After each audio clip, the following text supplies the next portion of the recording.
My name is Muhammad Ehsan Salim. Today my topic of discussion is ovarian remnant syndrome. An 8-month-old female spayed dog was presented to American Veterinary Clinic with the history of green vaginal discharge.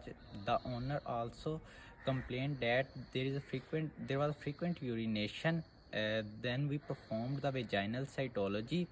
The vaginal cytology revealed that there are non-cornified epithelial cells along with some neutrophils. The doctor prescribed amoxicillin and clavuculonic acid as a treatment, but the owner chose not to medicate his pet because the discharge was not so excessive.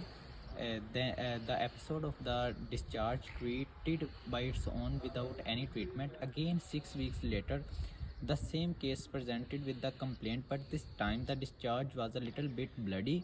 When we performed vaginal cytology, the vaginal cytology revealed that there are some RBCs along with neutrophils and non-cornified epithelial cells. The episode of discharge again treated by its own without any treatment. The case was again presented after 7 months, but this time there was also valvular swelling. When we performed vaginal cytology revealed cornified cells along with some neutrophils. For diagnosis, we performed different diagnostic techniques. First of all, we performed vaginal cytology. We performed urinalysis. The result of urinalysis are within the reference ranges. Then we go for bacterial culture. There is no bacterial growth over the bacterial culture. The level of thyroxine and triiodothyronine is also within the normal range. Current cycles suggested them that this was the case of ovarian remnant syndrome. For confirmatory test, we performed serum progesterone test during diestrus.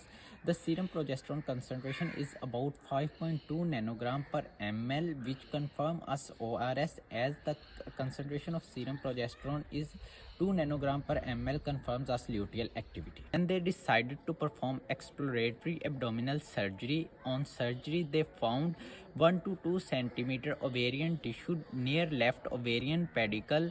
Then they perform histology to confirm whether they are ovarian tissues. Some of the basic causes of ovarian remnant syndrome include poor visibility of the surgical field due to smaller incision during ovariohysterectomy, and improper placement of clamps or ligature during ovariohysterectomy, and local inflammation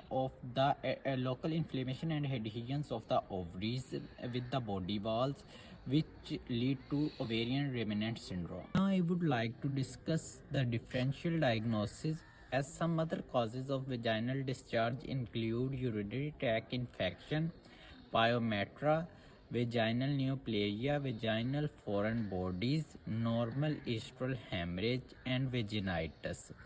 But in case of vaginitis, the discharge is mucopurulent. Sometimes it may be bloody or hemorrhagic, but in most cases it is mucopurulent or purulent. We can treat the vaginitis by performing the surgery or administration of antimicrobials. Remnant syndrome refers to the remaining of ovarian tissue in an ovariohysterectomized animal. Treatment of ovarian remnant syndrome include the surgical removal of ovarian tissues by performing ventral midline sterotomy. 4 months after surgery, the owner reported us that the dog was doing well and there was no any kind of vaginal discharge. Thank you so much.